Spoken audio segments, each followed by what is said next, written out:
Good morning. Nice of you guys to drop by. What a piece of junk. What are you talking about? Don't be too proud of this technological terror you've constructed. Look, don't worry. Everything's gonna be fine. Trust me. I don't know what all this trouble is about, but I'm sure it must be your fault. Don't get technical with me. This bickering is pointless. Don't everybody thank me at once. I don't know where you get your delusions, laser brain. I'm glad you're here to tell us these things. How could you even say that? I got a bad feeling about this. Well, come on. Everything's perfectly all right now. We're fine. We're all fine here now. Thank you. How are you? Would you get going, you pirate? Get in there, you big furry-o! I don't care what you smell! I'm getting too old for this sort of thing. If what you've told me is true, you will have gained my trust. I like the sound of that. Got a shuttle ready? I don't know. Fly casual. Shuttle Tydirium, what is your cargo and destination? Transmission commencing.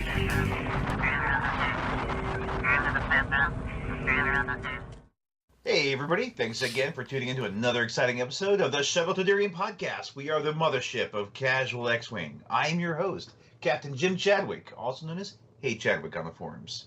And I do have sitting next to me here my co-pilot, Phil Mead. How's it going, Phil? Going well. There is some news about the ewok cabin crew union strike. The strike will be ending soon. Of course, the Ewoks went on strike to demand wages for their work. In the meantime, Gonk Droid is going to be serving drinks in the cabin. He's going to be taking care of our in-flight services. They want to be paid? I can't believe this. We're lifting them out of their barbaric Stone Age life. That's right. And they actually want money for it? Bunch of BS. Yeah, I think we should talk to our head of human resources, J-Bot.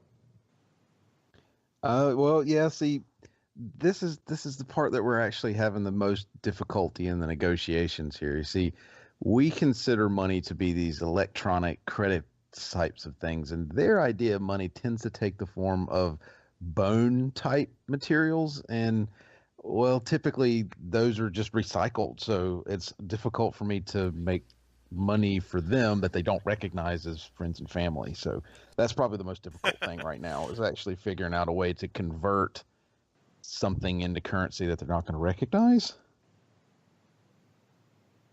So if anybody out there has like an extra supply of, non-Ewok bones that we could perhaps purchase for Ewok bones on the trade line out there somewhere,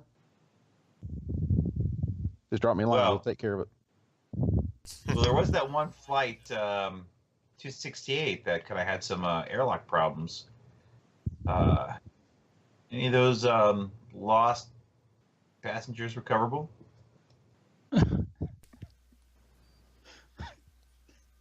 No comment. I take that as a no. I do hear Chief Engineer Biff. Were you able to recover any of those lost passengers? Sorry, I didn't even know we lost any passengers. I'm sorry. I got my. We don't lose passengers. They had their seats given to somebody else. Oh, that's right. If I recall, they decided to leave the flight early. Yeah, that's right. Right, they chose the option to take another flight to be met later after volunteered to leave the flight before boarding was finished. Yeah, voluntary separation into a low pressure atmosphere is what that was. Yes. It's just like a bus station, really. I mean, it's not our fault if the seals were not quite done properly on the doors. So, anyways. So we ran out of some of that Ewok lube, so it's starting to crust up again. That's not good. All right, so moving on. I do have a captain's question, and this one is, now that we've got Wave 11, actually came out today, which I'm going on vacation. I'm going to Canada, and I had to pack and such. I could not actually make it to the game store to get my new minis tonight. And I'll be gone next week in Canada, so I don't know when I'll actually get to get my new stuff. But Wave 11's out, and of course, what do we do? As soon as Wave 11 comes out, what do you want to see next? Wave 12. So, Phil, I'm going to go to you first. Okay. So, I would say that there are lots of actually pretty good candidates out there for ships, mainly for Imperial ships, I think. But the ship that I would want to see next in Wave 12 would be the Skip Ray Blast Boat. Now, this is a ship that showed up a lot in what's now EU Legends. It was like a sort of small transport, and it had a turret on the top. It had this like rotating wing in the back. It had space for crew. It was kind of like the general purpose Imperial. It was originally built by the Imperials, but like everybody ended up using it. So it was a good like ship to have on a little like for story purposes, because more than one person can climb in and fly around. It's kind of like almost like a Millennium Falcon type ship for story purposes. Yeah, I think I remember Luke was flying one when he met in the Thrawn book. The much beloved Thrawn book. Yeah, that's where we get the term Koigaran turn, actually. From that scene. Oh. Yeah. Well, golly, I didn't know. All right, so that's good. I pulled a picture of that, and I've kind of seen it before. It looks a little funky, but hey, not worse than some ships we've seen. So I'm going to go next to Spaceman Biff, Chief Engineer. So okay, I was trying to come up with what something that would be like epic scale but reasonable, and in going through my short little memory bank of what would be considered epic scale, I can't come up with anything that I think they would actually be able to manufacture. So I got to kind of abandon that idea. Although it would be kind of cool to have something like a Nebulon B frigate to mess around with. I just don't think that they'd be able to pull off even a kind of scale version of it. So I'm gonna fall back to something that I would like for some of the missions I would like to try and build up. But the T-47 airspeeder, I would like to see become an addition to the game, just because you could potentially do things as far as like a Hoth-based scenario, evacuation, or for that matter, kind of a general. We've got a planet base, and the rebels need to evacuate it. Well, we've already got some atmospheric ships, with the TIE Striker. With the Striker and aerospace. For so we've opened doors already. The T-47 Snowspeeder. That's nothing. That's doable now. Yeah, we're getting there. Yep, that's very true. So hopefully they'll do something like that in the not too terribly distant future. I think it'd be pretty cool. Sure. Yeah, I'm all for it. Cool. All right. So now I'll go to J-Bot. What about you? I'm going to go completely left field and unexpected and choose an Imperial ship. Well, it's an Imperial ship. I don't normally choose Imperial ships. Whoa. That's right. I would like to see a Chiss Clawcraft. That's quasi-Imperial. Well, vaguely Imperial. It's got a TIE kind of look to it. Sure, I mean, a TIE design, but... Yeah, and it fell under their so... I think it looks too much like a Phantom. Oh, I'm sorry, Jim. If you're having nightmares of Phantoms, but that Clawcraft is really freaking cool looking. Jim. I know, it's got too many points on the front of it. Wow.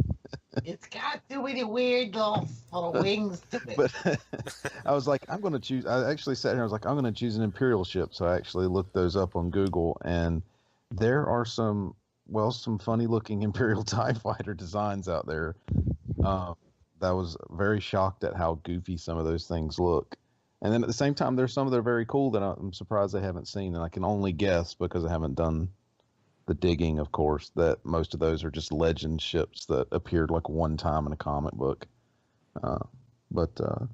Yeah, I think I would like to see one of those just because it actually has to me, a very unique look for an Imperial side ship.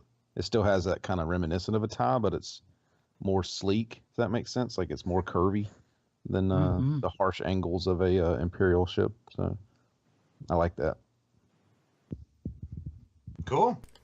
All right, I guess it's for me last. I will go with a TIE variant, and I think it's time to push. We've had atmospheric flight. I think it's time to actually push the envelope further, and I want to get the TIE Crawler. I knew you were going to say that. Which is the all-terrain vehicle TIE fighter. It's basically, if you take a World War I tank and you mix it with a TIE fighter, you get the TIE Crawler. And brilliant design. I think it's time to really kind of add the ground element. You know, we've already entered the atmosphere, but I think Wave 12 is to be all about the ground combat. So yeah, well, I mean, they have a Lego version of that, so yeah, the TIE Crawler. I think it's time. I mean, 2 attack dice. It got like movement 1, maybe a 2 straight. A 2 straight. It'd probably still be more maneuverable than a Hawk. It can go backwards. It can drop bombs. It should be able to turn in place, right? Yeah. It's good. It's got a 1 hard turn. Because those, if you get 1 tread going forward, 1 backwards, those things can spin pretty fast. So I am all about the TIE Crawler. I think it's time. Just as an aside, looking at this chart, there's one on here that's TIE experimental. Anybody want to take a guess at what the experiment was of this TIE? It's got no panels. No, it's got 1 panel and 2 bowl, like two cockpit. It's like complete opposite. Like, oh geez. Kids these days. All right. TIE fighters. So I will say, if there's any weird microphone issues, I do apologize. It's totally me. Like last time, I had issues with echo sound effects for me, and I do apologize. And so I'm still having some issues, and I've had to pull up my earbuds and plug them into my desktop and try to work something out. So if there's any weird sounds, I do apologize. It is completely and utterly my fault. And then moving on to that with a segue, the Patreon accounts. If you haven't, if you like the show and you want to improve the quality, the Patreon account can do things like, say, buy new microphones for some of our members that might be having problems. So I highly recommend it. Are you going to buy a new microphone? Maybe you should do that. I think we might. I got to troubleshoot. I thought last time was a one-off, and obviously it's not. So I'm a bit frustrated. I don't know if it's my PC or these things that my headset's kind of old. So I don't know. We'll have to see. I'll have to look into it. Gen Con coming up. I don't have a lot of spare cash. Wave 11, I have even less spare cash. I have not sold plasma yet, but I plan to do it when I come back from vacation. All right, I think it's time to move on to some of the new stuff. So Wave 11 is out, and there was even an article today that actually did some question and answers. They did not have time with my new job to go over it, but they even also talked about a new mission, Outer Rim Raid, which we'll probably cover at some point. But there are some things that weren't actually released or sneak peeked or whatever about Wave 11, and I thought we could actually kind of go over some of those details. Do we want to first talk about... I kind of want to first, let's warm up. Let's go ahead and talk about the salvaged astromech, the last one. Cool. On our list. So I'm going to throw you guys for a loop. It's a unique astromech. It's called R4E1. It reads, you can perform actions on your torpedo and bomb upgrade cards. Even if you are stressed after you perform an action in this way, you may discard this card to remove 1 stress token from your ship. So, it's kind of interesting. How do you guys see this being used? I mean, for torpedoes, there's only 1 action torpedo. That's seismic torpedo. Let me actually give some background. R4E1 and Wikipedia says, like many other droids who avoided memory wipes, R4E1 developed his own personality. In his case, it was quite mischievous and independent. He was the companion of the spacer, smuggler, and outlaw tech, Boshek. Oh my god, it's Boshek's droid. I didn't know that. It's Boshek's droid. It's also really surprising to learn that an astromech that didn't get a memory wipe developed that kind of a personality. Not. Now, behind the scenes, in early 2006, Hasbro released an action figure of this droid. This is due to the involvement of Adam Paulus, who, after unintentionally pushing for the release of Boshek, thought putting the droid into production would be pretty funny. Have you guys ever heard of, like, an astromech developing a, like, non-plucky, independent personality after he doesn't go with, after he goes too long without memory wipe? Like, I want to hear about an astromech that just becomes, like, lazy and cynical or something, you know? Yeah.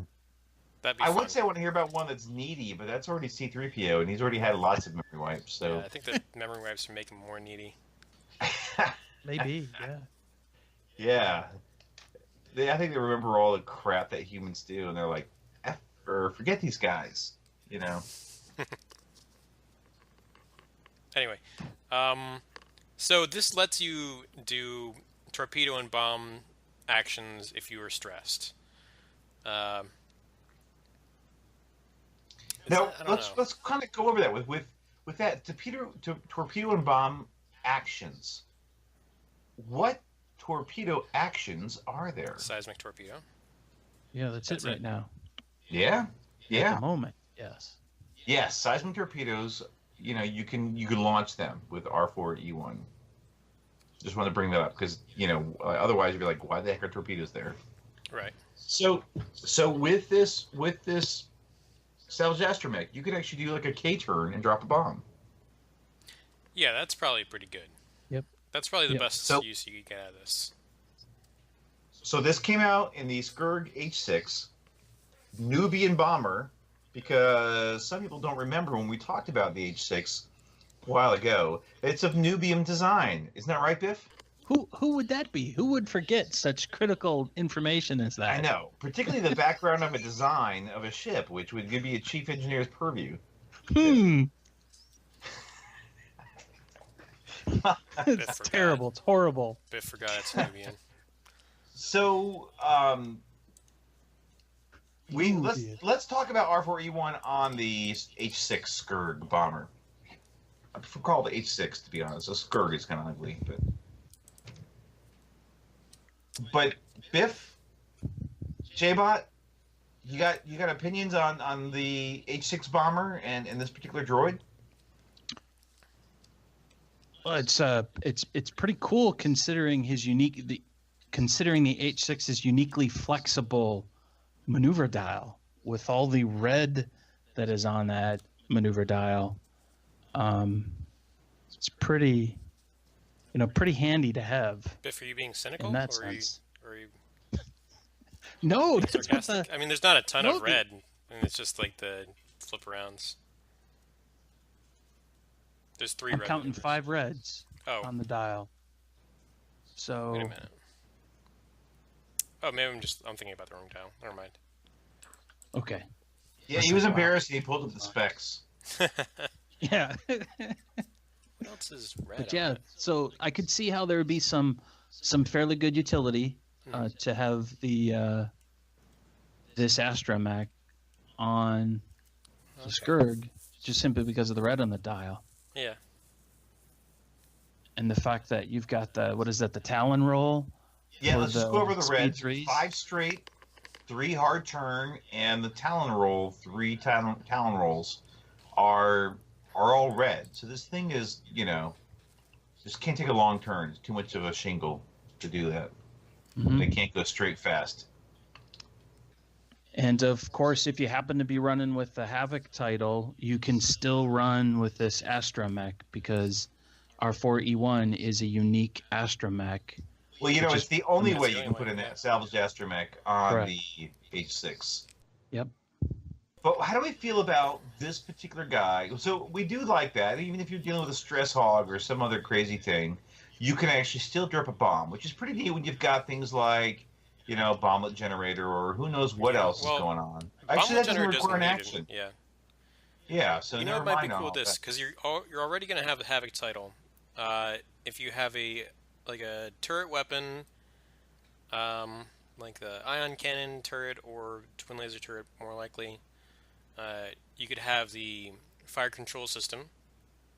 So you're action independent on your attacks, and then you could just also add some bombs and extra munitions. And this actually has 2 bomb slots, doesn't it? Yeah, you could have a ton of bombs. I guess you would probably only take like 1 bomb and extra munitions, but you could, essentially, you have a pretty the open H6 dial. is pretty bomb bad. Pretty cool humor. Sorry, go on. That was Gungan humor, right? Yeah, you could treat your dial as pretty open at that point because you're essentially you don't care if you're stressed too much. Well, here's a quick question. So, besides the H6, what else out there can take a salvaged astromech and a bomb slot? Trivia question. Anything that has, well, let's see, the Jumpmaster can do it. Can the Y-Wings not take one? Y-Wings is what I'm thinking of, yes. So salvage astromech, but there's no bomb things on the Jumpmaster, but you can do... Is there any crew that can go? Cad Bane. Cad Bane. Yeah, Cad Bane. Cad Bane. Put bombs on anything. Bane, boy. Yeah. So you could actually... So what else out there can actually take a crew then in an astromech slot? Ooh. I think that's just the... if I'm not mistaken, I think that's just the Jumpmaster that has that combination. Jumpmaster and the Y-Wing, so... Well, no crew on the Y-Wing. Well, true, but it doesn't need a crew because Right, it's actually got to do the bomb slot. Of course. So we're looking at this ship. We're looking at just the H6, the Jumpmaster, or the Y-Wing. How does it work on a Y-Wing? Does anybody think it's a good option, a good pick? Mm-hmm. Depends, maybe. I mean, nothing's popping out at me. You can do a 4K turn and drop a bomb. That's kind of nice. Yeah. I mean, I don't know if it's going to make me put this astromech on a Y-Wing. I mean, I don't know. I don't know if we ever see this on, like, anything but a casual table. But I think it can be fun, yeah. I think it has options. I think if you want to do something kind of crazy, it's there to kind of be an ace of the sleeve. But do we think this is pretty much just straight for the Havoc, the named H6? I think it is cool on a Havoc with a turret weapon and fire control and bombs. I think that's pretty cool. And this astromech, that's a pretty cool combination. You can bomb people and then, fly over them and drop your bombs on them and then shoot them with a turret after. All right. So do we want to give this guy, he's 1 point. Do we want to give him a thumbs up, thumbs down, thumbs in between? Happy thumb. What do you say, Give him a happy J-Bot? thumb with a happy face on it. Thumb with a happy face. I think it's an interesting card. I think it's limited in use, but I think it feels like it's specifically designed for this ship, and anything else you'd be kind of pushing it to find any kind of real workable combination for it. That would be fun. I could see throwing this thing on something with seismic torpedoes and maybe building a list around other ships that drop obstacles just so you can not have to worry about it and try and blow people up with obstacles. But, is there a way, can you drop a debris cloud, flip around, and then shoot it with the seismic torpedo? I don't know. That'd be awesome. Yeah. I don't know. I was trying to look up the name of that card with the debris cloud. Yeah, I was trying to look up the name of that debris cloud dropping upgrade that we just saw. We can do it on the Jumpmaster. Because it comes in the Sea Rock. What's the name There's of it? there's that. There's also the rig cargo chute, which is an illicit. Yeah, that's what I'm talking about. Yeah. Oh, that's one. Okay. Yeah. Can you put that on a jump master? Illicit? Yes. What can't you put in the jump master? Then again, you don't actually need this droid to make that combo happen, because the flip round on a jump master is almost always going to be white. Yeah. Does it even have it? Yeah, it has the other one's red too, but it has a 4K. I forgot it had a 4 Koyagran. No one ever used that. Nope. Fun facts. No, they don't.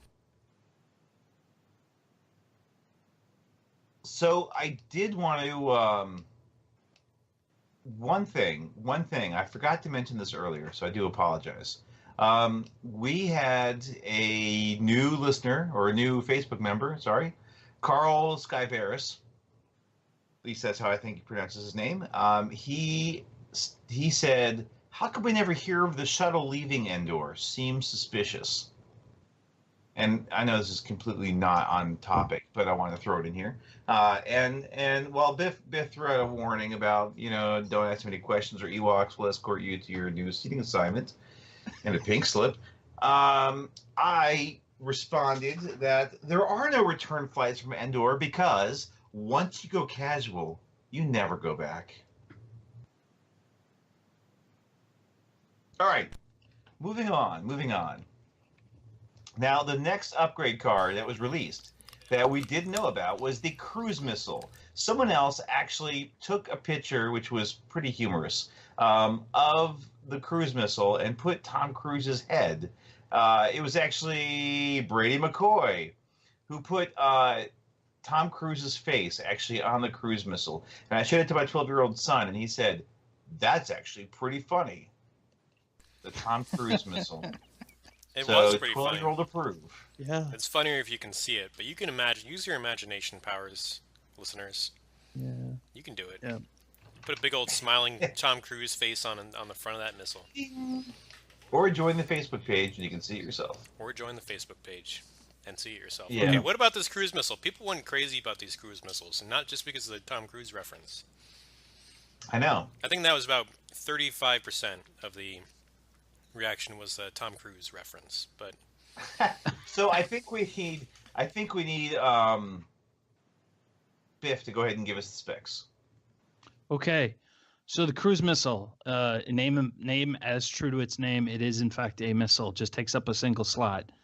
And it is 1 attack, die native, range 2 to 3 weapon for 3 points, and the card reads, it is an attack requiring a target lock. Discard this card to perform this attack. No, but you don't spend the target lock. Nope, you just have to have it. You may roll additional attack dice equal to the speed of the maneuver you executed this round to a maximum of 4 additional dice. So there's the potential for taking this all the way up to a 5 dice attack. Wow. Would you say, Biff, would you say that this card feels a need for speed? Oh, I wanted to say that earlier, but yes, it certainly does need speed. Yes. It needs a Maverick. Yes. Needs a Maverick. This is probably one of my favorite upgrades in all of X-Wing because it works on the Hollywood principle that if I push the gun at you harder, it's actually going to do more damage when the bullet hits. Yeah, the explosion's bigger. Yeah. Biff, back me up. More That's bigger. True. Totally. Scientific totally true. fact. Yes. And I always enjoy it how the guy who gets hit by whatever's fired at him like flies back, that's 3/4 of a mile. But the guy shooting is totally fine. Yes. Exactly. That's what's great. Yes. Yes, I agree. It's anime-esque. I love it. Oh, I feel like this one should have just been called like the sling missile instead of the cruise. Like you got to get going faster and then turn at the last second in order to fire it. Well, I will say slam. Or the slam missile. Yeah, how does this work? How does this missile work in the fluff? Is it just a kinetic warhead? I mean, is it just kinetic energy? Why does it going faster have anything to do with how much damage it does? Well, presumably it's an explosive. And people have complained. More military-minded folk have said that cruise missiles are traditionally in our world missiles that you actually fire long range that go cruising on their own, kind of like ICBMs. Like basically long range. You fire the missile, they go off and eventually hit their target. They kind of go cruising on their own, and that this thing is basically not at all what we consider cruise missile in our current reality. Is not a cruise missile. So there have been a few detractors and complaints from those folk. Yeah, kinetic missile would have been a better title for this card, I think. Back me up, Biff. Yeah, kinetic killer would be awesome. Is to call this thing the kinetic killer. I would just go with kinetic missile, but kinetic killer has a certain range. As long as killer was really it's alliterative. Okay. KK. All right. Let's talk about this card. People are gonna kill us. I have to say, there's a few people who there's some people who say like, "Oh my God, it's the best card ever," and some other people saying, "Oh, this card is utterly crap and it's useless and terrible. You'll never want to use it again." Of course, there are those extremes, and overall, though, range 2 to 3, you don't get to spend. You don't have to spend your target lock. You can actually use it. It is a 3-point homing missile. 3 points for a homing missile. Sort of. I mean, it doesn't have the evade canceling effect. True, but it also has the possibility of actually bumping it up to a 5 dice. Yeah.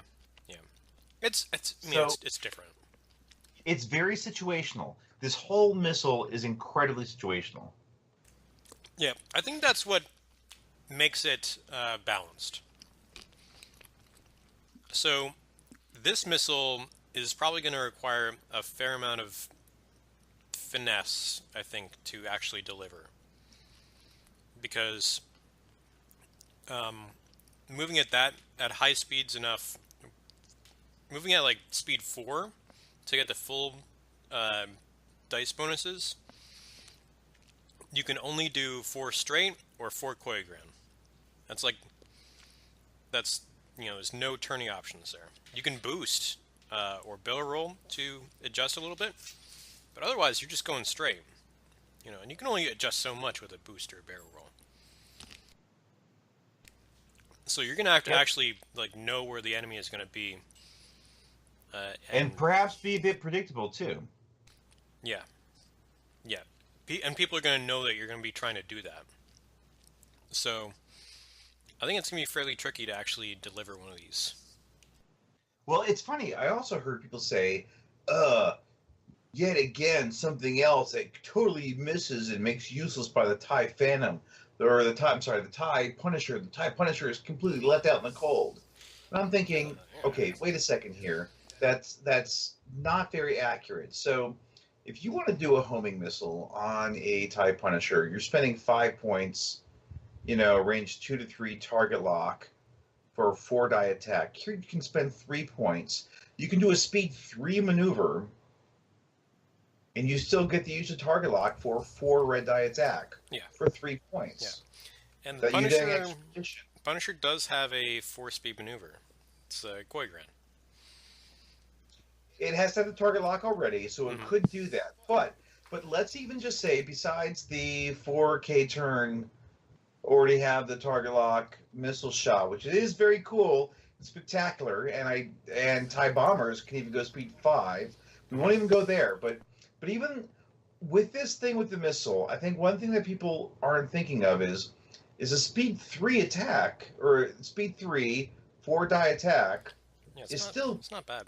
Like, just because you aren't maximizing it utterly doesn't mean that it's bad. Yeah, I mean it's 3 points for 4 dice. You get to keep the target lock. I mean, compared to 5 points, 4 dice, keep the target lock, they don't use evade, which is very subjective. Yeah, I think the drawback is standard target lock requirements apply. TIE Punisher doesn't get Deadeye, so you can't. No, but you can take long range sensors though. Yeah, long range sensors is good, but it's not a. It's harder to get long range sensors to really work for you compared to Deadeye, because Deadeye is you can fire on anyone that ends up in your arc. Long range sensors, you have to predict who's going to end up in your arc. True, Deadeye's easy mode, but at the same time, long range sensors is not bad. I mean, Deadeye obviously it's better than nothing. Deadeye is just, you banned it from the Gen Con event, so. Yeah.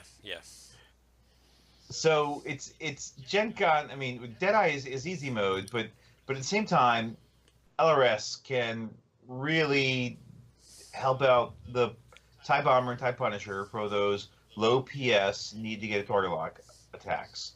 And Cruise Missile has the possibility. And I also want to throw out that if you've got a ship that normally has a 2 attack die rating, I could even see spending the Cruise Missile on actually doing like a speed 2. I mean, okay, you get only 3 attack die.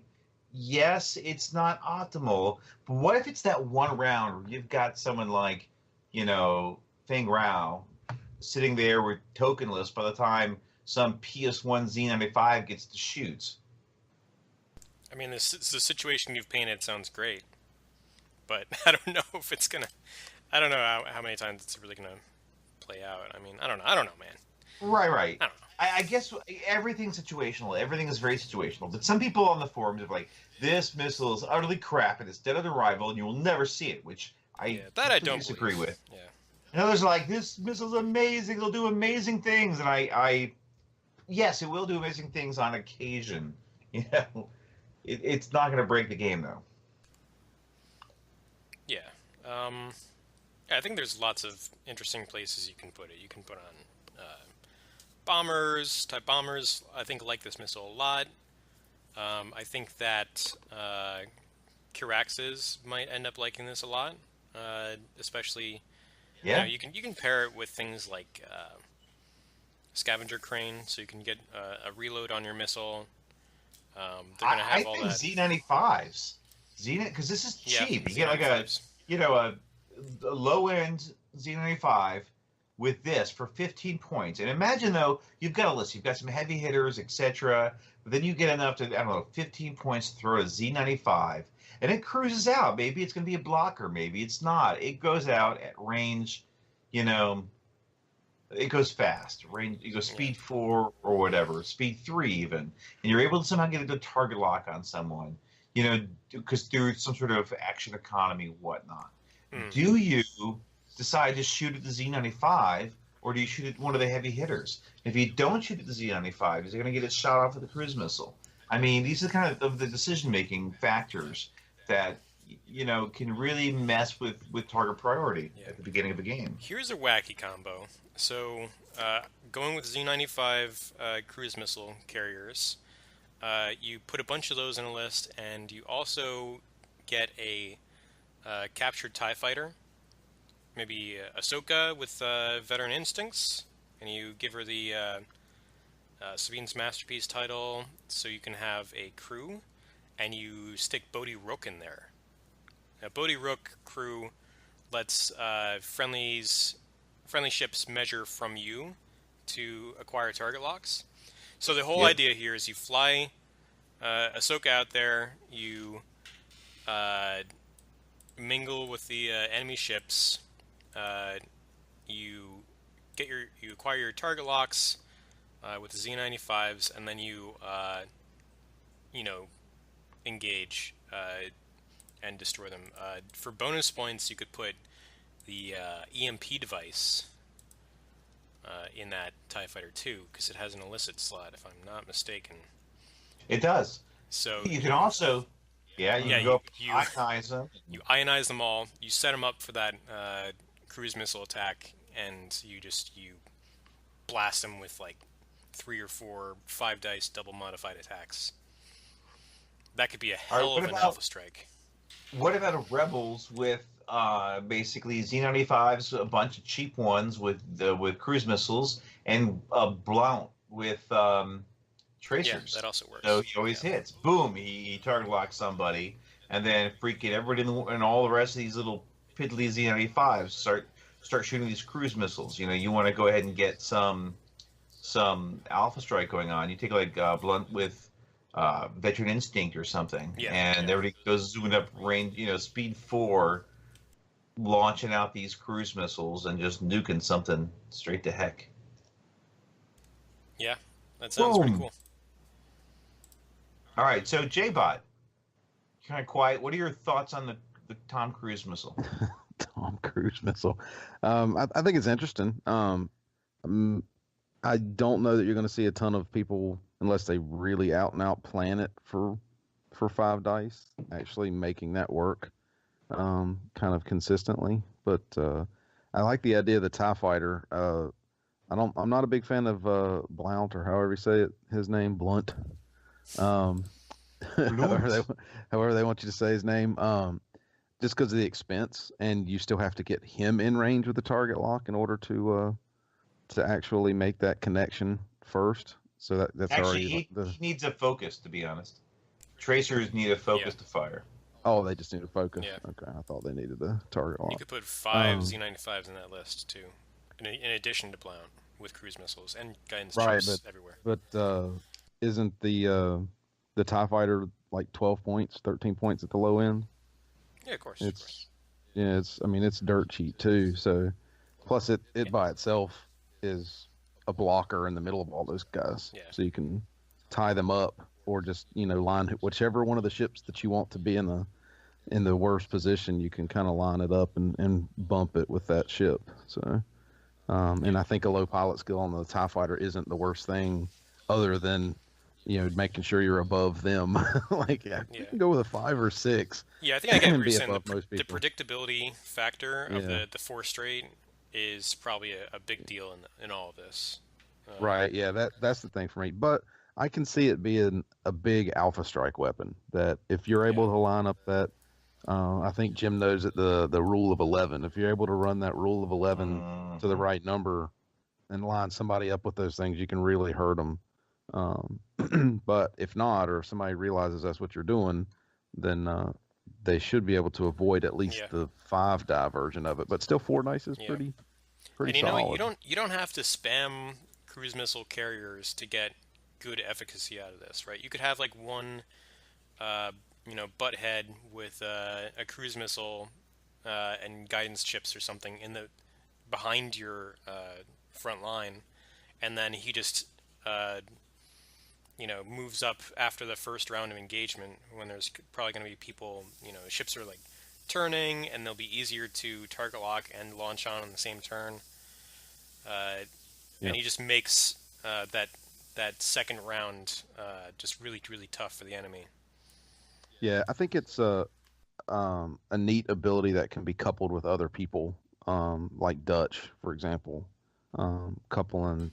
Yeah. Like, I need to get somebody really low level in there with a cruise missile, but if I put him in there first, he's not going to have range, for example, to get a target lock. But with somebody else with a crew or something like that, it can pass a target lock to him after the fact, might actually make him more powerful. So it's an interesting idea, and one that we might discuss later in the show. Yeah. I was actually wrong about Bodhi Rook's crew, by the way. That crew only affects the ship that you're in. Boo. So you can't eat the ship that has Bodhi Rook in it as crew can target lock at any ship within range 1 to 3 of another friendly. So it doesn't. You're thinking of why are U-wing being on the list as Bodhi Rook? Yeah, the U-wing Bodhi Rook works like that, but that's not going to be nearly as useful. Shuttle Tydirium, making the mistakes so you don't have to. All right, so I think one thing before we leave the cruise missile, leave this cruise, I do think that people might get caught up on the maximizing its effect. I think it's a 3-point missile that lets you use the target lock, and using it at speeds 2. Like if you've got some 2 attack die ship that goes speed 2 and can fire it at the right opportunity, you should take it. And it's all about what you're playing and what game you're playing. There's always optimal moments But you know, if that never happens in your game, you need to actually fire it and use it, or else you're wasting the points. And I think a cruise missile for that low points, 3 points, getting able to actually use the target lock still is pretty darn good. And I think that it can be used. Coolio. All right. So next up is the Wookiee Liberator. So Biff, you want to talk about the Wookiee Liberator? Yeah, I think we got to see maybe a portion of his card when HotAC was announced or spoiled. He is the Pilot Skill 3 generic. Again, he's got all the stats that the normal HotAC would have: the 3 attack, 1 agility, 6 hull, and 3 shields.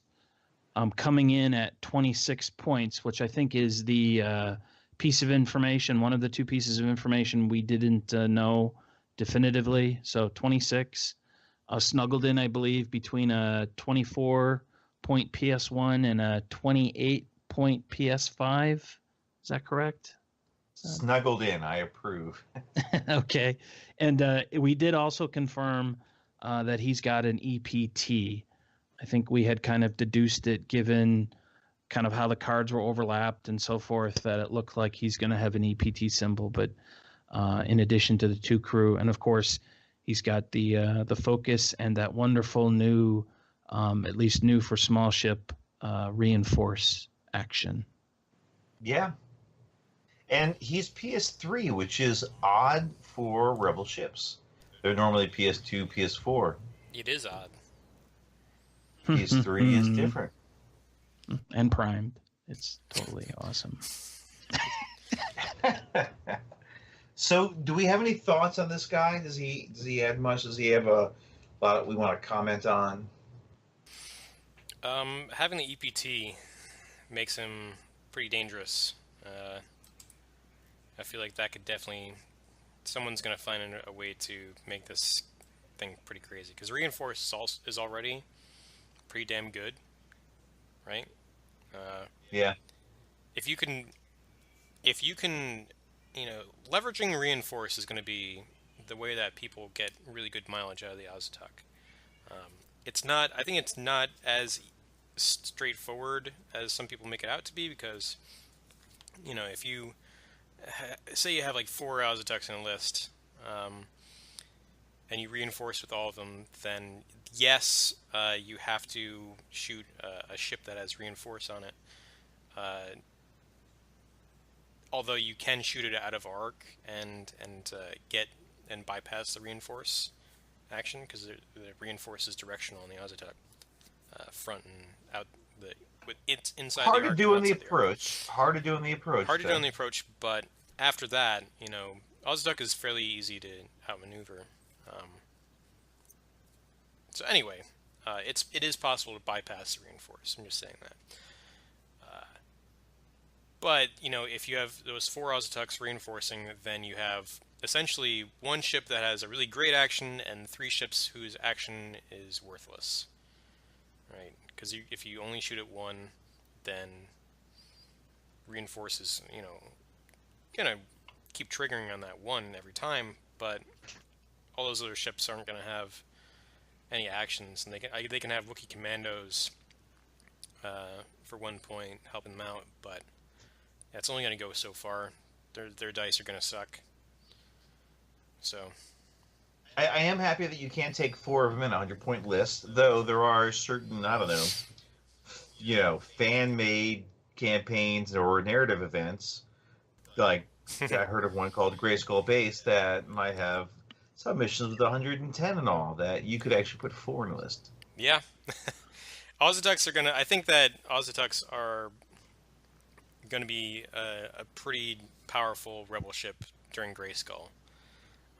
And this one in particular, the Wookiee Liberator, because it has that EPT slot, could be pretty potent during the Grayskull event. I am pleased it is a lower PS, so that while it may have the possibility of having the EPT and being a higher generic and all that. You could take like a Black Squadron TIE fighter who might be able to barrel roll and get that rear shot, or something of that. Yeah, part of the reason that I'm even allowing the HotAC in the event is because the Rebels are really hurting in many other ways in terms of generic ships matching up against the Scum and the Imperial factions, because Scum and Imperial factions both have access to mid-range pilot skill, arc dodgy type ships that can take push the limit. They have a few other ships that can take, especially Imperials can have several mid to high range pilot skill ships that are generic and really outclass the Rebel generics. I noticed a lot of the missions where you gotta keep somebody alive. That's more on the Imperial side. It's more on their plate, actually. Yeah. The Rebels, they're like they just don't care. They know what they signed up for. Yeah.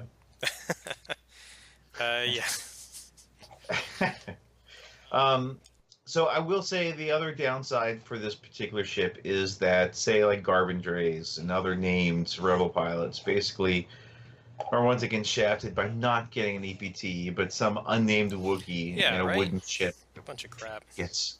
Horden Salm, the best Y-wing pilot in the galaxy. Well, I always would say that basically, hey, these Y-wings, it's the ship. They can't take the EPT, much like the Punisher or the K-wing.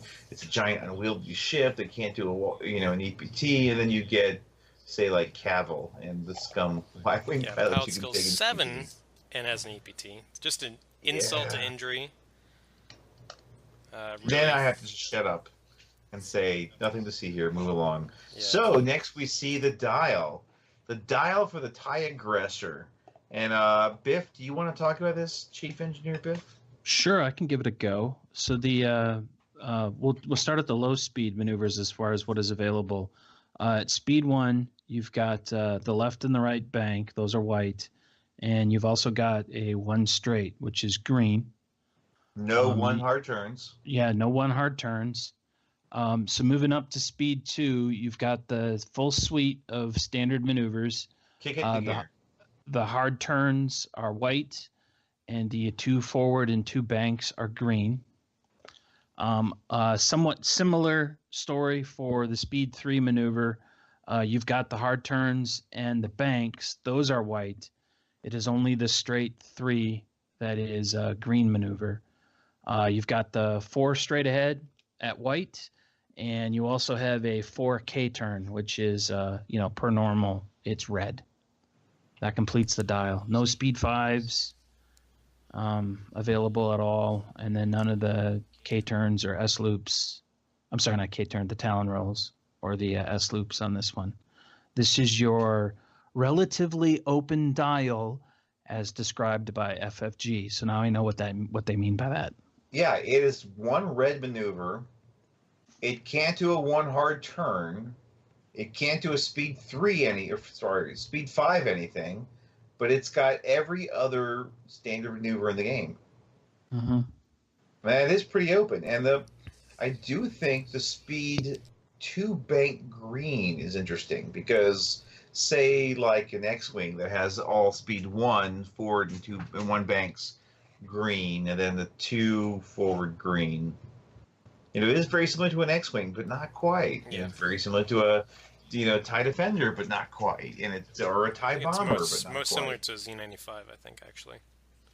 I don't think I've compared it to the Z95. But the 2 bank greens are actually pretty interesting for a ship that has barrel roll, or has these various missiles, and also turret slot. I think the 2 bank green is actually going to be pretty interesting for it. Yeah, it's a nice little dial that it has. There are those people who say, "Oh, the 2 hard turn is not green, therefore it has a crappy dial because you can't push the limit." Yeah. And I think those people are fools. Fools. Those people are stupid. Yeah. The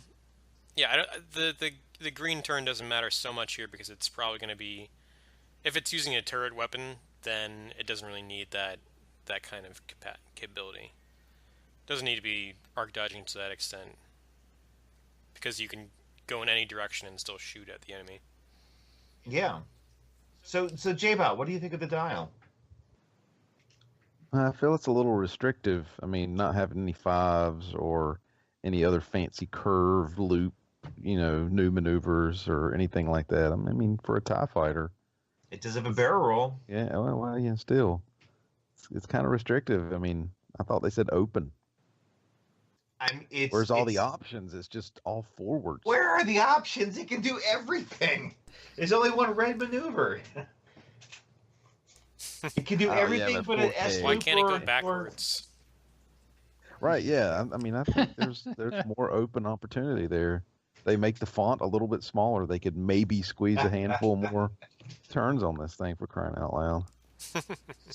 So a lot of people are saying that this ship would be made or broken on the dial. And Biff, do you have an opinion whether this ship will get used? Well, I certainly think it's going to get used. I mean, to me, the whole open portion in looking at the dial is the fact that it's very limited on the red, and that again, if you wind up getting yourself into a stressed situation and you don't have to clear the stress, you've got a lot of options to choose from, and that kind of makes you a little bit of a wild card, in my opinion.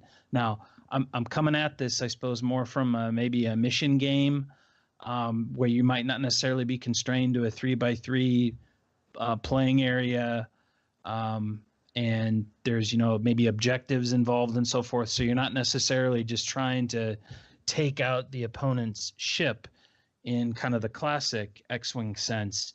See, when you operate in that kind of a context, in my mind, having options available as to where you can go, what you can do, is can sometimes make all the difference. I'm keen to fly it. I think this guy and the Skurg are going to be really neat little ships to put into some missions, and maybe even building some missions around those types of ships. I like what you're thinking, and I personally think that this ship is going to be pretty resourceful. I don't think it's going to be super maximizable, overpowered like Deadeye Jump Masters, or we're going to spam the heck out of a lot of these ships and totally break the game. Kind of important, but I think that this ship will definitely have uses in Imperial lists. Particularly, I think where you start seeing more toolkit builds, where you've got, I have a list that can handle lots of different types of things.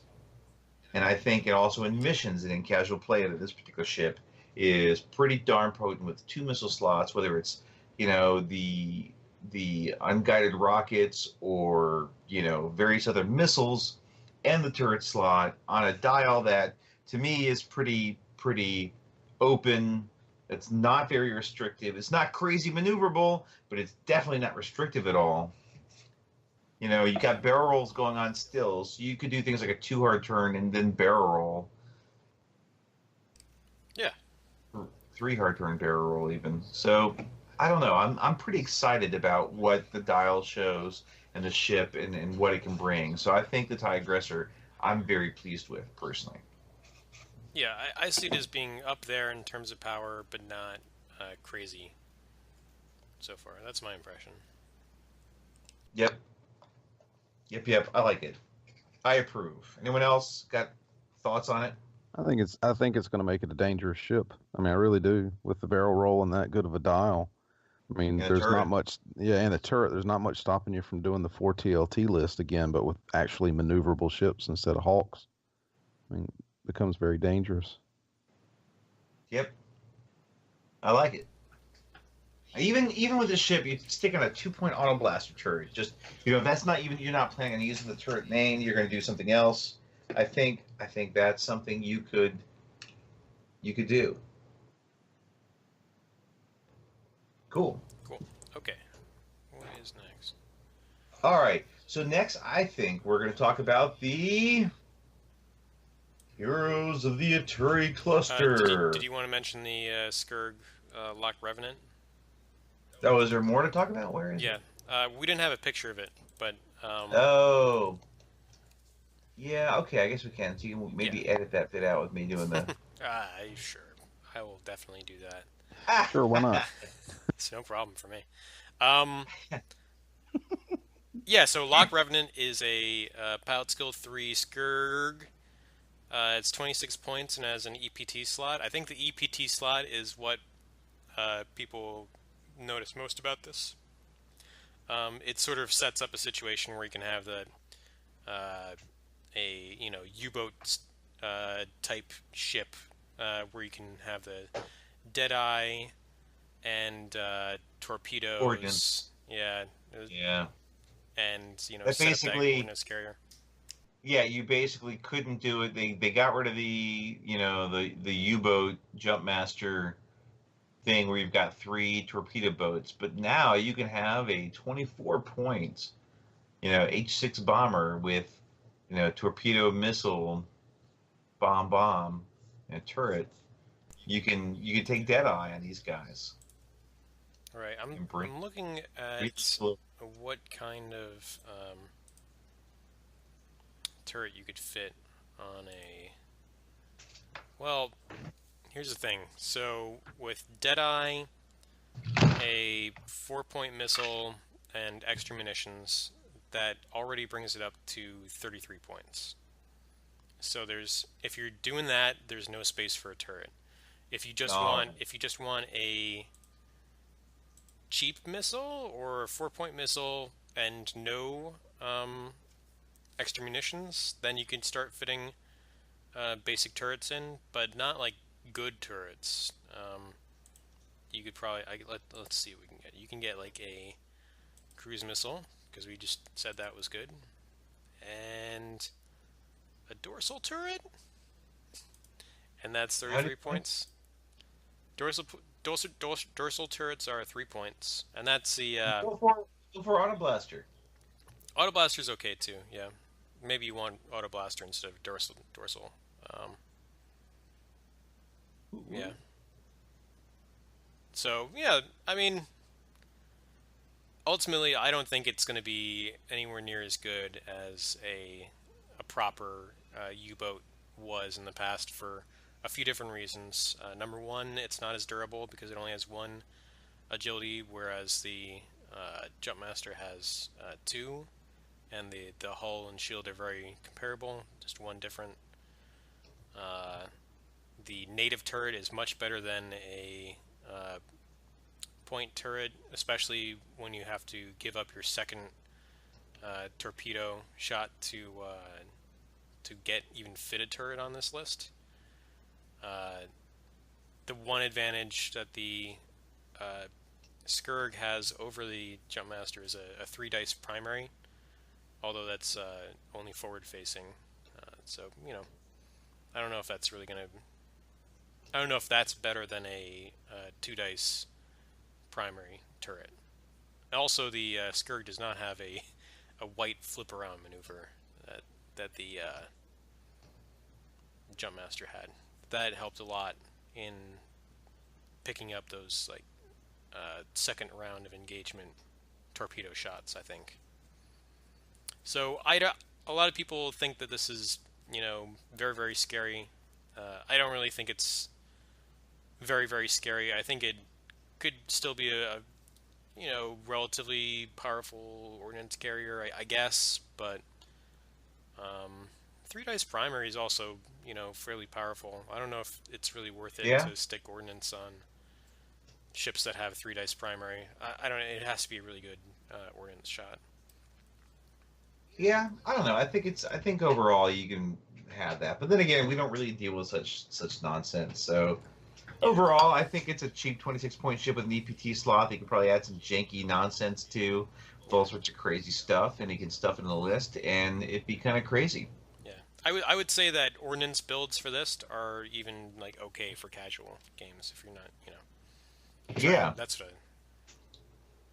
I think that's the take. Back when Ordnance was considered so useless, and that I played it all the time.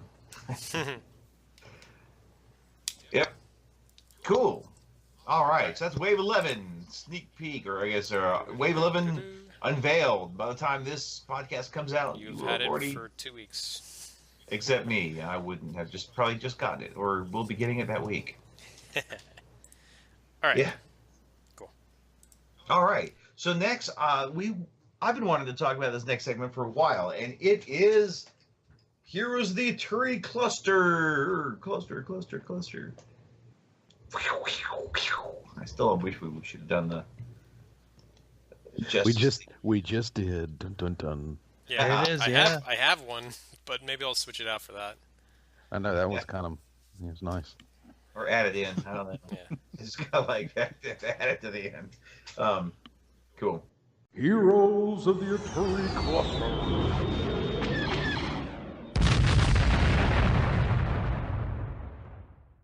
All right, so J-Bot and I have been actually playing a lot of Heroes of the Aturi Cluster lately. When we've been moving to, every other week for recording, it gives us time to actually do things like play more Heroes of the Aturi Cluster.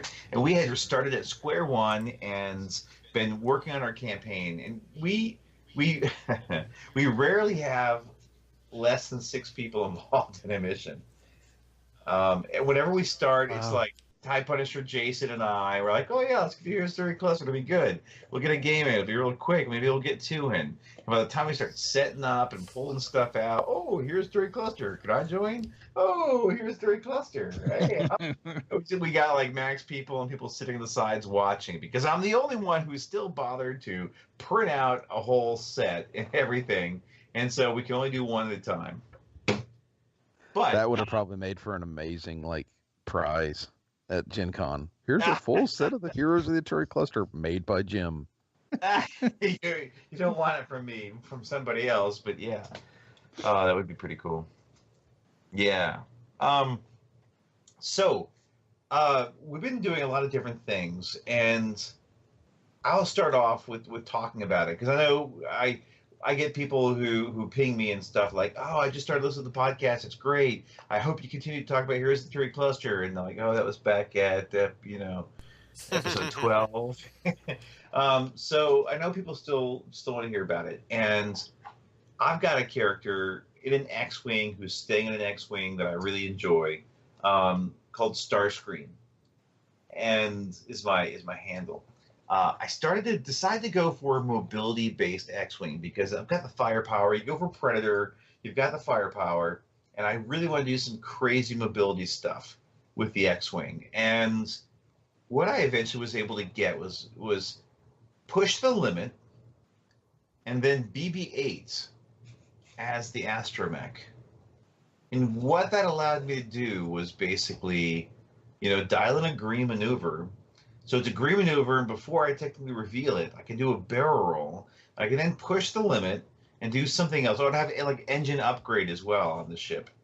So I could do a boost, or I could do a focus at that point, and then basically do my green, clear the stress, and at that point I get a regular action after that. So I'll take my focus, or I'll do a target lock, so that way I can do an ion torpedo with focus target lock at that point after a barrel roll, or some sort of boost, all sorts of crazy stuff with that. And it's been a lot of fun, and it's been quite interesting, particularly since I've been using ion torpedoes, and you hit a formation of TIE fighters and you kind of ionize them, but then you can barrel roll and get out of the way the next turn and still be swooping into their flank and kind of blasting the heck out of them. And this is something I've been very much enjoying, but I started getting up at PS6 now, Pilot Skill 6, and I think I got a shield upgrade just because I was getting shot down early on, and I wanted some survivability, and it's worked out well for me, I think. When I get to PS7 though, I could actually change a few things up, and I was asking online, and I did I thought about it, and I had some people tell me, and they're like, yeah, it sounds like you want to do this anyways, to shake things up, because remember in Heroes of the Aturi Cluster, you can actually change your EPTs. You can kind of put it in the hangar, so to speak, and get a new one. You can't sell it, get points back, but you can use that slot. And if you go for Sabine's ability, before you do maneuver, you can do a boost or a barrel roll. And it doesn't even have to be a green. It can be any maneuver, and it can be a boost or barrel roll. And I've got the engine upgrade on my X-Wing, and it saves me from having to do a green. Though if you're doing a green and tying push the limit in, it's good. But I found sometimes when we're doing ion storms, there's mines or enemy around, there's no room to do a barrel roll. And I really want to do my double action, even if it's a focus and target lock. So getting that boost ability and then using push the limit will really help. So basically get Sabine's ability and then swap out BB-8 for just a good old R2 unit. Go from round to spherical and stick him in there. And basically get your more green actions in your dial to do crazy more. You could actually do a too hard turn, do like a boost, then the too hard turn, which or even a barrel roll, do the boost, push limit, barrel roll, then do the too hard turn, and then you get a reaction like a focus. At that point, you've got Predator, focus, and you've almost done like a complete crazy maneuver to start where you've almost completely turned around from where you've originally started. And this is something like with Here's the Droid Cluster and high mobility that just on an X-Wing has gotten me excited about doing that particular character. It's been something I wanted to share because it got to be PS7, which is pretty high up there, and I'm not even quite there yet. But I think it's just really cool and really maneuverable. Sounds like a nice combo. Yeah. Can't wait to get all Sabine. Yeah, Sabine is such a great ability. It's really very, very good. Right. Right, very nice. And so, J-Bot, I know you've got your character. Do you want to talk about things that you kind of experienced and learned and whatnot, or what you found interesting? Well, the first thing I found is that I have this crazy person on my team that likes to do like whatever they want to do, and no matter what their leader tells them they need to be doing, he immediately, no, I'm going now. I'm attacking now. I'm Starscream. Everybody follow me. Who's this person on your team? Somebody, yeah. That sounds pretty stupid. And what I've learned is that I have to listen to my sound wave on the team in order to to get sound judgments made. But I actually am sticking with X-Wing as well. But I guess kind of how our team's evolved is we've become like heavy on ordnance because we've got a lot of X-Wings. Like we had one Y-Wing to start the whole thing, so everybody was in X's. Yeah, Eel Beater. Yeah, so everybody was taking ordnance. And on top of the ordnance, I guess Jason wanted to move into a B-Wing because he wanted even more ordnance, obviously. And so I kind of went with the crazy scheme of, and this is how, if anybody's listened to some of our earlier episodes, I'm very much more of a team player in these than I am about glory for myself. So I actually took my X-Wing with the idea of being more of a support unit, which is crazy. I know that starts to sound crazy. But I actually took Eton. I don't know how to exactly. Yeah, him. So basically, anytime you get target or anytime you get shot at or declared the target of an attack. Oh, no, you're thinking of Tarn Missin, the PS3. Oh yeah. Sorry, I was reading Eton's a second ago. I'm still planning ahead, but so it's Tarn. Is that the one? I don't have my sheet in front of me. It's in my car. Yep, it's Tarn. Good old Tarn. Yeah, so basically anytime you're the target of an attack, you get to target lock that that person that declared you as an attack. And as my droid, I took whichever that one was who I do not have in front of me. Like I said, I do not have my card in front of me. It's the droid that lets you, if you have a target lock on somebody, you can make them re-roll an attack die. N9 G8s. All right. And you can, I take your word for it. And if you can actually target lock friendly ships. So depending on my kind of situation, I'll actually target lock team members to help them with their die rolls and things. So I've actually gotten a lot of benefit out of that, which is and a lot of what is it, cooperative experience points when you right, yeah, a lot of cooperation from that. But then what's cool is when someone shoots at you, you get to put the target lock on whoever's shooting at you, and you can adjust there. So, they got a crit on you. Oh, re-roll that. Most likely it's not even going to be a crit. Yep. And it's not a once per round. I can't tell if I'm muted or not. Sorry, I don't know how much I've even said. You can hear you. Yeah. That sounds pretty cool. Yeah, well, we can't hear you now, J-Boss, if you're saying Well, that's what I say. I can't, like I said, I don't even know how much y'all heard of what I was saying, so I think you probably missed 90% of what I was saying. But long story short, too late, I'm going to end up with Dutch is my next one. Dutch Vander is going to be my next one. Mm-hmm. Oh, that's a good one. Yeah, because I can target lock an opponent and pass that, basically allow a friendly ship to target lock somebody off of that target lock acquisition. So I think that'll be fun to continue that sort of string of things, especially with all the ordnance on our team.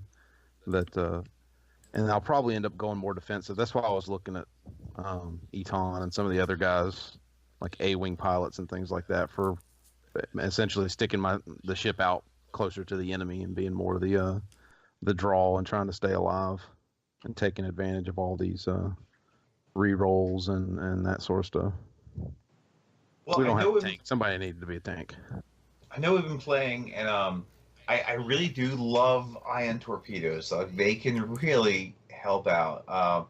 Like I haven't gotten, I've actually got guidance chips I could swap out for maybe my shield upgrade if I want to really do the ordnance, or I've got extra munitions I can swap out, and we do have Eel Beater and his Y-wing that actually launch out with his near Dantils, torpedoes in every direction. But we've found that ion torpedoes are great at controlling the battle. So you've got 4 TIE fighters coming in, zap, you hit one of them, boom, they're all stuck for a turn, and that really helps out. Yeah, that kind of control, it's hard to put a price on that. Yeah, and I think almost everybody on the team's carrying one at this point, because it's a ruthless thing, because we used it in, I don't know the name of the mission, but it's the one where you're trying to, I believe, power up the rebel transport. Or was it? I can't remember. It's basically one we just did where we could, if we'd lost it, the Empire got a victory point. We're in the Iron Storm, and we're in the trying to find the TIE Phantoms, and right, yeah, we're drawing out the Phantom. We're trying to draw out that like high level named Phantom is what it was. And it also worked when we were also when we had captured, the Landis shuttle with Moff, what's his name? And we were using that as bait to try to draw on the rebels. We were hiding the asteroids. It also worked there. We were trying to just, jam it was nice to be able to coordinate that to basically every turn. Oh look, if we hit the Lambda, it's not gonna have a chance really of dodging. And it's going to ionize everything around it. So we just kind of, for like 3 or 4 turns, nothing was moving other than that one kind of small move. And then I think the Lambda beached itself on an asteroid and everything was bumped. Like everything bumped into it and nothing could move. So all of us swarmed on it and just obliterated it. But it was because the team was set up around this whole idea of ordnance and using ion torpedoes to just keep everything in our kill zone, really. So it's a lot of fun. It's interesting. It's the first time I've actually gotten into the second tier of missions. So some of them are fun, some of them are ridiculously stressful, and sometimes it's funny watching Jim get mad at Phantoms and get pissed off at Phantoms, get chased down during a whole mission by a Phantom. That was hilarious. Yeah, well, there was the Phantom that then chases the highest pilot skill player, and the mission was to destroy the TIE Phantom. We were using the GR-75 as bait, and then we randomly pulled out which TIE Phantom it was. It was a guy. He's got Sensor Jammer and Lone Wolf, and I forget what other ability he had, but basically this guy was impossible to kill. Oh, and everybody else was piloters. Yeah, he had the was a lower advanced pilot skill. Advanced except cloaking me. device. Advanced cloaking device. And if the Lambda shuttle lived, they gave him a free evade. Oh, he had recon specialist. So basically, recon too. He got a free evade every turn, and if the Lambda was alive, it was 2 free evades. He had sensor jammer, and he got two eyeballs if he actually pulled that off. And then he had lone wolf, so if he wasn't near anybody, he was getting another reroll. And this guy was impossible to kill. He finally had to like cause all this bumpage, and everybody had done 1 point of damage, I think, on the whole team. So everybody did 1 point. We finally managed to kill the sucker. Wow. Yeah, it was just funny watching Jim run the whole time. He's like, he's gonna shoot me. He's gonna shoot me. I'm like, yeah, thank goodness, he's gonna shoot you. Yeah. And I was like, let me barrel roll and then boost and then get it. Oh, you blocked me in. I can't barrel roll, dang it. So that's what happens when he's the highest pilot skill and he wants to like get out in front of everybody and show off. But we've had a run in it. It's been a fun game. That's why we encourage so many people to play it, because we've just had luck as we go through and you pull a random ship that we've faced, I don't know, half a dozen phantoms at this point. I mean, just they show up like crazy in our campaign. And so we've been making the joke that his character had been sending all these Instagram photos of exploded phantom debris as we were flying through space, and they finally sent the master level guy after him. So the professor. Yeah, the professor. They sent like from Enemy at the Gates. They sent the sniper school guy after him. Yeah.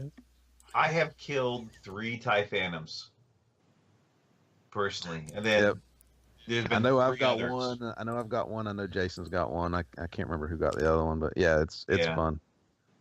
But that's what's great is every game, like kind of every campaign, you can start over, and just by changing the upgrades. Not like I refuse to take Predator and TLT. Like those are 2 things I will not take on a HotAC ship, and that's what. You got to take Predator. It's the I win button.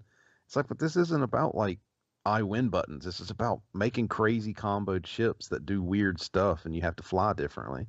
I mean, the combo I'm playing is not going to kill anything crazy. It's just annoying and fun.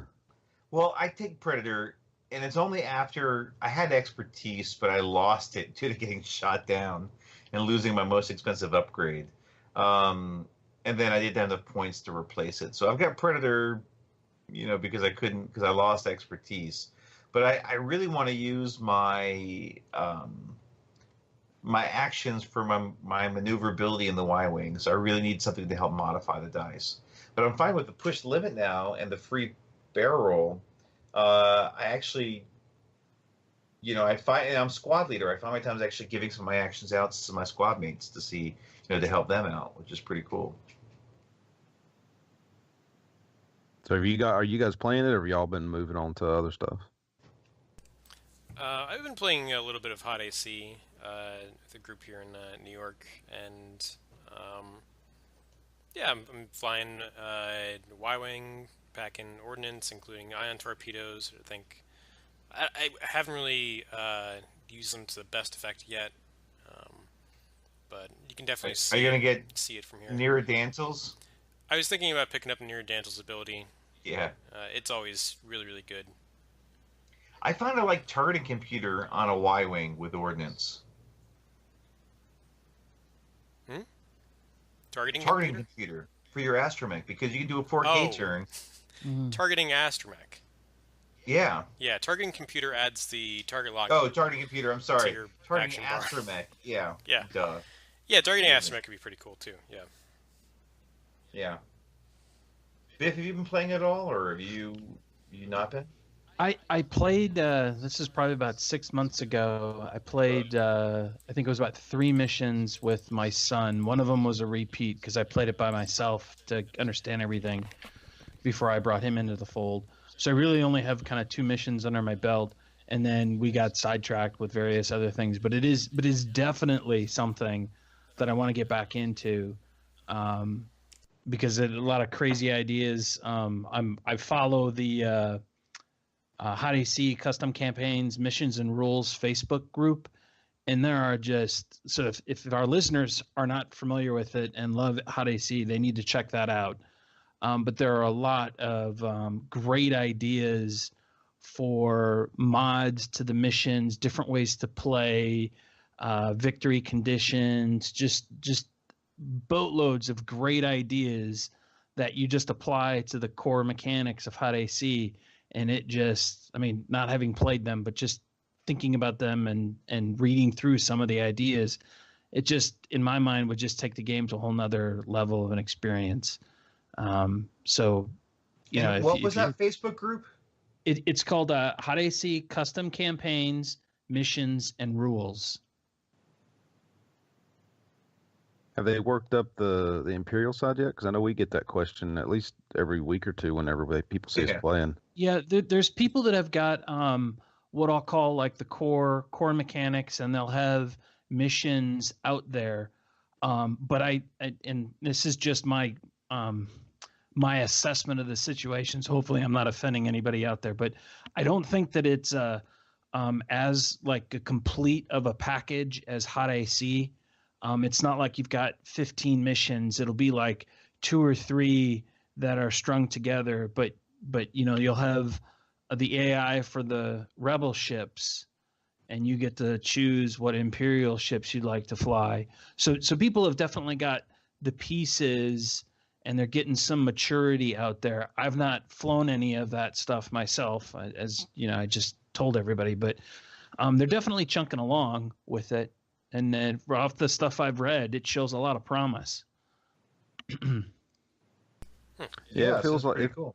It feels like something that, at least from our earlier discussion with the creator of HotAC, that it's going to take just a lot of kind of testing and balancing to get that kind of perfect fit.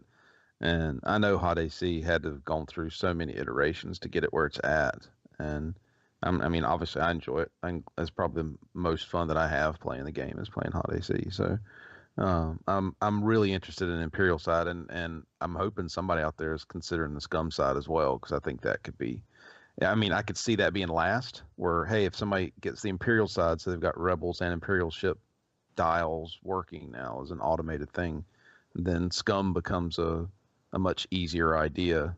Because you don't need Scum ships to fight against. You've got now Imperials and Rebels already pre-built for you. So and I think that would be where the end goal is to get there. So it'd be fun. Yeah, it's neat stuff. Yeah. I love Here's 3 Cluster, and it's just a lot of fun, and it's great to pull it out.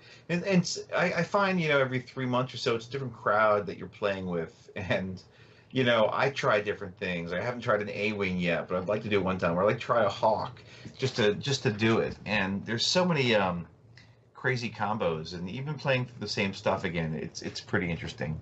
Sometimes you've got, you know, 3 or 4 people. Sometimes it's 6, and just it's always different. And it's the replayability is nice. So as a question to Phil and J-Bot, because you guys were talking about how your team, your crew, has gotten kind of heavy on the ordnance, or at least was focusing on the ordnance for a while. What do you think of bringing in the Tom Cruise missiles into the HotAC for some of the missions where there's what I'll call a stationary objective, or an objective that isn't really randomly moving around, like maybe they've got a more predictable flight path, if you will? So how do you feel about that? I wouldn't be too worried about it, only because cruise missiles can only go on A-wings in HotAC, and A-wings are only gonna, you know, they've only got one shot. Or I guess they could have 2 shots, because extra munitions is a mod. Right? They could take extra munitions. Yeah, it's just considered a mod in HotAC. But yeah, I mean, it's definitely.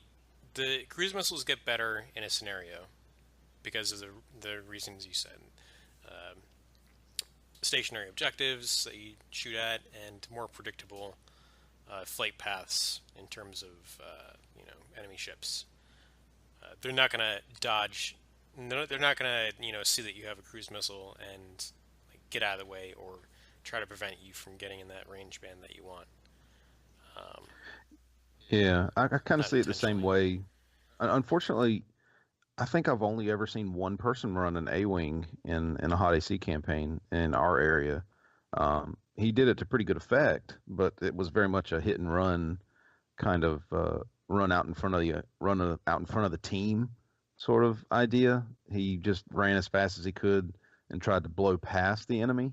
Kind of planned that so that they moved against him, and then he would kind of shoot past them so they wouldn't really get a shot on him. And he put the assault missiles to so much effect.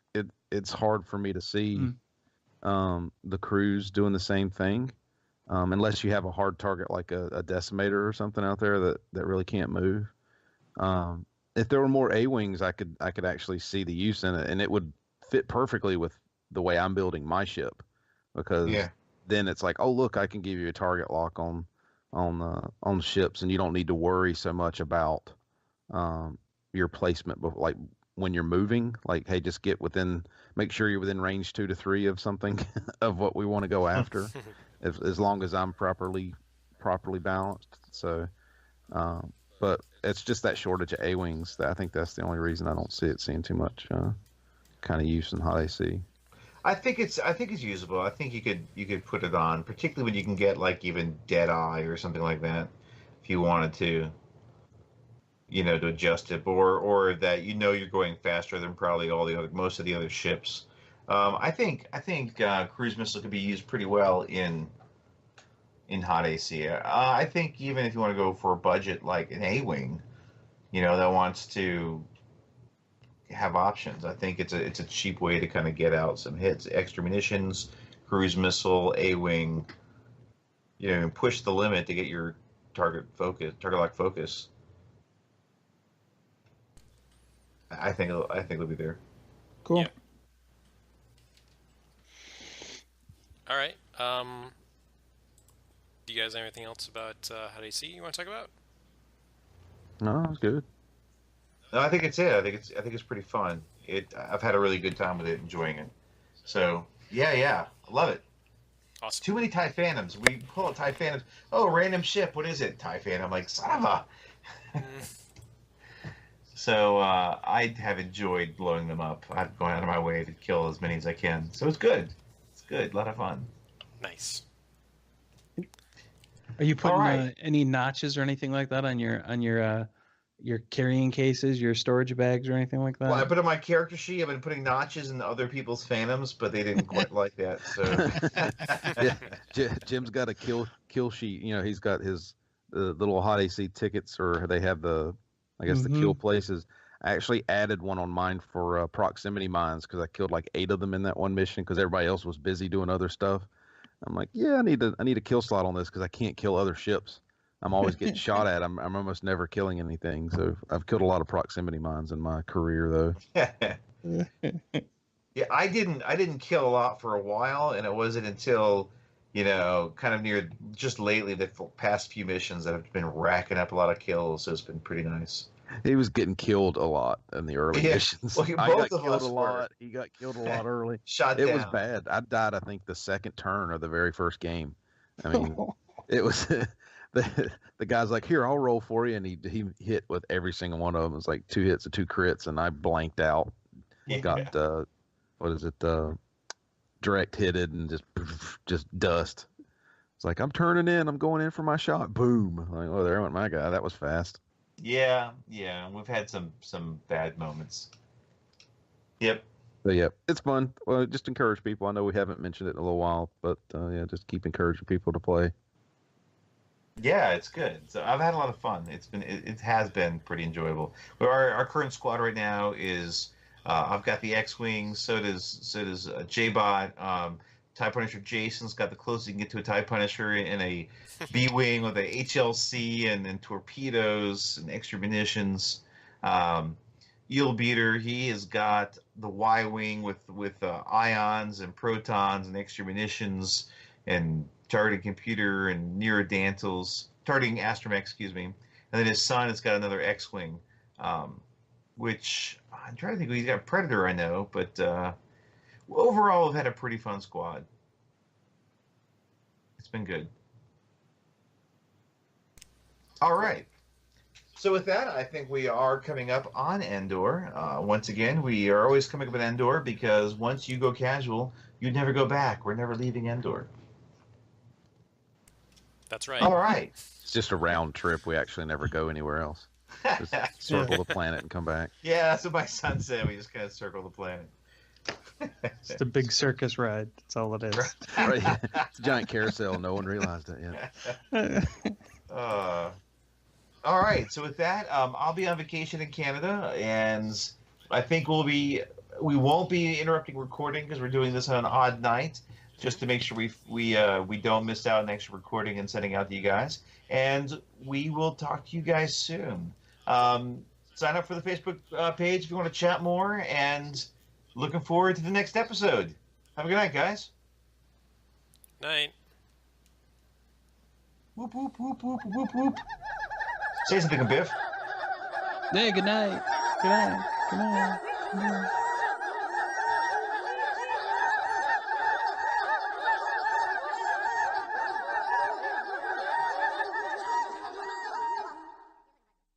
If you enjoyed this video, please like and subscribe to help us continue improving and expanding our channel's content.